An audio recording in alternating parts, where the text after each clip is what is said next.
Hi friends, இஷ்டமாக சமைக்கலாம் சேனலுக்கு மீண்டும் உங்களை வரவேற்கிறேன். இன்னைக்கு ரொம்ப டேஸ்டியாகவும் ஹெல்த்தியான ஒரு டிஃபன் ரெசிபி தான் பார்க்க போகிறோம். கோதுமை மாவில் இடியாப்பம். எப்போவுமே கோதுமை மாவில் சப்பாத்தி பூரி மட்டும் செய்யாமல் இது போல் இடியாப்பம் மாதிரி செஞ்சு சாப்பிட்டோம் அப்படின்னா ஒரே மாதிரியான உணவு சாப்பிட்றது போல் ஒரு ஃபீலிங் இருக்காது. இது வரைக்கும் இஷ்டமாக சமைக்கலாம் சேனலை சப்ஸ்கிரைப் பண்ணிக்கலீன்னா சப்ஸ்கிரைப் பண்ணிக்கோங்க. டெய்லி நான் போடுற வீடியோஸ் உடனுக்குடனே நோட்டிஃபிகேஷன் வரதுக்கு பெல் ஐக்கான் ப்ரெஸ் பண்ணிக்கோங்க. இட்லி பிளேட்டுக்கு மேலே துணியை ஸ்ப்ரெட் பண்ணிவிட்டு 2 டம்ளர் கோதுமை மாவை நான் இது மேலே போட்டுடுறேன். 2 டம்ளர் கோதுமை மாவுங்கிறது எனக்கு 1/4 கிலோ அளவு இருக்கும். இந்த கோதுமை இடியாப்பம் செய்யறதுக்கு ரேஷியோ எதுவும் நம்ம ஃபாலோ பண்ணாதனால உங்களுக்கு எவ்வளோ கோதுமை மாவு தேவையோ, எந்த அளவுக்கு உங்களுக்கு இடியாப்பம் தேவையோ அந்த அளவுக்கு மாவை இட்லி பிளேட்டில் போட்டு தண்ணி நல்லா கொதிச்ச உடனே 10 நிமிஷம் நல்லா வேக வச்சு எடுத்துக்கணும். அப்போ தான் நல்லா சாஃப்டாக இடியாப்பம் புளிய முடியும். இடியாப்பத்துக்கு சிம்பிளாக ஒரு பாயா ரெடி பண்ணிடலாம். கடாய் கொஞ்சமாக சூடான உடனே 2 டேபிள் ஸ்பூன் அளவுக்கு எண்ணெய் ஊற்றிட்டு இதில் 1/4 டீஸ்பூன் குருமிளகு, 1/4 டீஸ்பூன் சோம்பு, காரத்துக்காக 3 பச்சை மிளகா, 1/4 டீஸ்பூன் கசகசா, 2 கிராம்பு, ஒரு சின்ன துண்டு பட்டை. இது எல்லாமே மிதமான சூட்லேயே நல்லா வறுத்து எடுத்துக்கலாம். பச்சை மிளகா முதல் கொண்டு எல்லாமே நல்லா வறுப்பட்ட உடனே சின்னதாக ஒரு துண்டு இஞ்சி, 5லிருந்து 6 பல்லு பூண்டு. சின்ன பூண்டாக இருக்கிறதுனால நான் ஒரு 5 பல்லு 6 பல் சேர்த்திருக்கேன். நீங்கள் பெரிய பூண்டாக இருந்தால் ஒரு துண்டு சேர்த்தினா போதும். நம்ம எந்த அளவுக்கு குவான்டிட்டி செய்கிறோமோ அந்த அளவுக்கு இந்த இன்க்ரீடியன்ஸை நீங்கள் கூட்டுதலோ குறைச்சலோ சேர்த்திக்கலாம். இதில் ஒரு துண்டு தேங்காயும் போட்டு நல்லா வதக்கி எடுத்துக்கலாம். தேங்காய் நல்லாவே இந்த எண்ணெயில் மிதமான சூட்லேயே நல்லா வறுத்து எடுத்துக்கணும். சேர்த்திருக்கிற இன்க்ரீடியன்ஸ் எல்லாமே நல்லா வதங்கிருச்சு. ஆறினோடனே தேவையான அளவுக்கு தண்ணி ஊற்றி மிக்சி ஜாரில் பேஸ்ட் போல் அரைச்சி எடுத்துக்கலாம். அதே கடாயில் 4 டேபிள் ஸ்பூன் அளவுக்கு எண்ணெய் ஊற்றிட்டு எண்ணெய் சூடான உடனே 1/4 டீஸ்பூன் சோம்பு, 2 கிராம்பு, ஒரு துண்டு பட்டை, ஒரு பிரிஞ்சி இலை, இது எல்லாமே நல்லா வதங்கிடட்டும். இது கூடவே கொஞ்சமாக கருவேப்பிலையும் போட்டுடலாம். கருவேப்பிலை போட்டாச்சு. நல்ல எண்ணெயில் வறுத்து எடுத்துக்கலாம். இதில் நான் 3 நார்மல் சைஸ் வெங்காயம் சின்ன சின்னதாக கட் பண்ணி வச்சுருக்கேன். அதையும் போட்டு நல்லா வறுத்து எடுத்துக்கலாம். நான் இன்னைக்கு வெங்காயம் தக்காளி மட்டும்தான் சேர்த்து இந்த பாயா செய்கிறேன். உங்களுக்கு எந்த வெஜிடபிள்ஸ் வேணும்னாலோ இல்லை நீங்கள் வேறு ஏதாவது நான்வெஜ் யூஸ் பண்ணுறதுனாலுமே நீங்கள் யூஸ் பண்ணிக்கலாம். வெங்காயத்தை கொஞ்சமாக வதக்கி விட்டுட்டு தேவையான அளவுக்கு உப்பும் போட்டு நல்லாவே வதக்கி எடுத்துக்கலாம். வெங்காயத்தை ரொம்ப வதக்கி எடுக்கணுங்கிற அவசியம் இல்லை. ஓரளவுக்கு கலர் மாறி நல்லா சாஃப்டானாவே போதும்.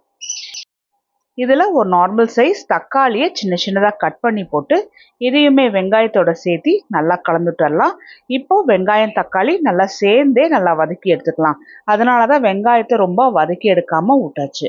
இப்போ இது ரெண்டத்தையுமே டிஸ்டர்ப் பண்ணாமல் கொஞ்ச நேரம் அப்படி விட்டுட்டோம்னா தக்காளியுமே நல்லா வதங்கி வந்திருக்கும். வெங்காயமும் கூட சேர்ந்து பாருங்கள் நல்லாவே வதங்கி வந்திருக்கு. இது போல் செய்யும்போது கொஞ்சம் சீக்கிரமாகவே குழம்பு வைக்கிறதுக்கு ஹெல்ப்ஃபுல்லாக இருக்கும்.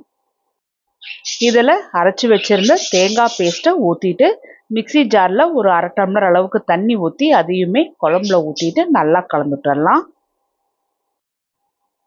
பாயாவை ஒரு முறை நல்லா கலந்துட்டுருக்குங்க. எந்த கன்சிஸ்டன்சி வேணுமோ அந்த அளவுக்கு தண்ணி ஊற்றிக்கணும். இடியாப்பத்துக்கு சைட் டிஷ்ஷுங்கிறதுனால ரொம்ப கெட்டியாகவும் இல்லாமல் ரொம்ப தண்ணியாகவும் இல்லாத கன்சிஸ்டன்சி வச்சோம் அப்படின்னா கரெக்டாக இருக்கும். பாயாவை ஒரு முறை நல்லா கலந்துட்டுட்டு ஒரு கொதி வர அளவுக்கு விட்டாவே போதுமானதாக இருக்கும். பாருங்கள், இது போல் ஒரு கொதி வந்த உடனே ஒரு முறை நல்லா கலந்துட்டுட்டு சின்ன சின்னதாக கிள்ளி வச்சுருந்த கருவேப்பிலையை மேலே தூவி விட்டுக்கலாம். தேவைப்பட்டுச்சுன்னா நீங்கள் கொஞ்சம் கொத்தமல்லியை கூட நீங்கள் தூவி விட்டுடலாம். அவ்வளோதான், இடியாப்பத்துக்கு பாயா ரெடி ஆயிடுச்சு. சர்வ் பண்ணுற வரைக்கும் அப்படியே மூடி வச்சிட வேண்டியதுதான். கோதுமை மாவுமே நல்லா வெந்து வந்திருக்கு. கொஞ்சமாக சூடும் ஆறி இருக்கு. கோதுமாவோட கன்சிஸ்டன்சி எப்படி இருக்கணும்னா அரிசி மாவு போல் நல்லா உதிரி உதிரியாக இருக்கணும். அரிசி மாவு எப்படி கோலம் போடுற பதத்தில் இருக்கணும் அதே மாதிரி இந்த பதத்தில் தான் வரும் இப்படி வேக வச்சோம்னா. வேக வச்சனால கோதுமை மாவு கட்டி கட்டியாக இருக்கும். அதனால் ஜல்லடையில் நல்லா ஜலிச்சு எடுத்துக்கிட்டோம் அப்படின்னா நல்லா சாஃப்டான மாவு போல் இருக்கும். கட்டியை நல்லா இது போல் ஜல்லடையில் தேய்ச்சி விட்டிங்கனாவே ரொம்ப ஈஸியாக ஜலிச்சு வந்துடும். ரொம்ப கஷ்டப்பட்டு ஜலிக்கணுங்கிற அவசியம் இல்லை. அடியிலெல்லாம் பார்த்தோம்னா கொஞ்சம் கொஞ்சம் திட்டாட்டம் இருக்கும். அதெல்லாம் நம்ம போட்டு கிளறும் போது இடியாப்ப பிடியில் பிழிய முடியாது. அதனால் அதை டிஸ்கார்ட் பண்ணிடலாம். இப்போ மாவில் தேவையான அளவுக்கு உப்பு போட்டு ஸ்பூனை வச்சு நான் நல்லா கலந்துட்டுக்கிறேன். ஒரு 2 டம்ளர் அளவுக்கு தண்ணியை நான் நல்லா கொதிக்க வச்சு எடுத்திருக்கேன். இந்த மாவுக்கு இவ்வளோ தண்ணி தான் அளவு அப்படிங்கிற ஒரு அளவு எதுவும் கிடையாது. கொஞ்சம் கொஞ்சமாக தண்ணி ஊற்றி நல்லா கலந்துட்டுக்கலாம். வேக வச்சனால கோதுமை நல்லாவே சாஃப்டாக தான் இருக்கும். அதுக்கப்புறமா இன்னும் நல்லா இது போல் சுடு தண்ணி போட்டு நல்லா கலந்துடும்போது மாவு இன்னமும் நல்லாவே சாஃப்டாக இருக்கும். நல்லா சாஃப்டாக திக்கான கன்சிஸ்டன்சி வர வரைக்கும் சுடு தண்ணியை ஊற்றி ஊற்றி நல்லா இது போல் கலந்துட்டுக்கணும். அப்போ தான் இடியாப்பம் பிழியறதுக்கு ஈஸியாக இருக்கும். கையை வச்சு கலந்துவிட முடியாது. அதனால் ஸ்பூனை வச்சு நல்லா இது போல் கலந்துட்டுக்குங்க.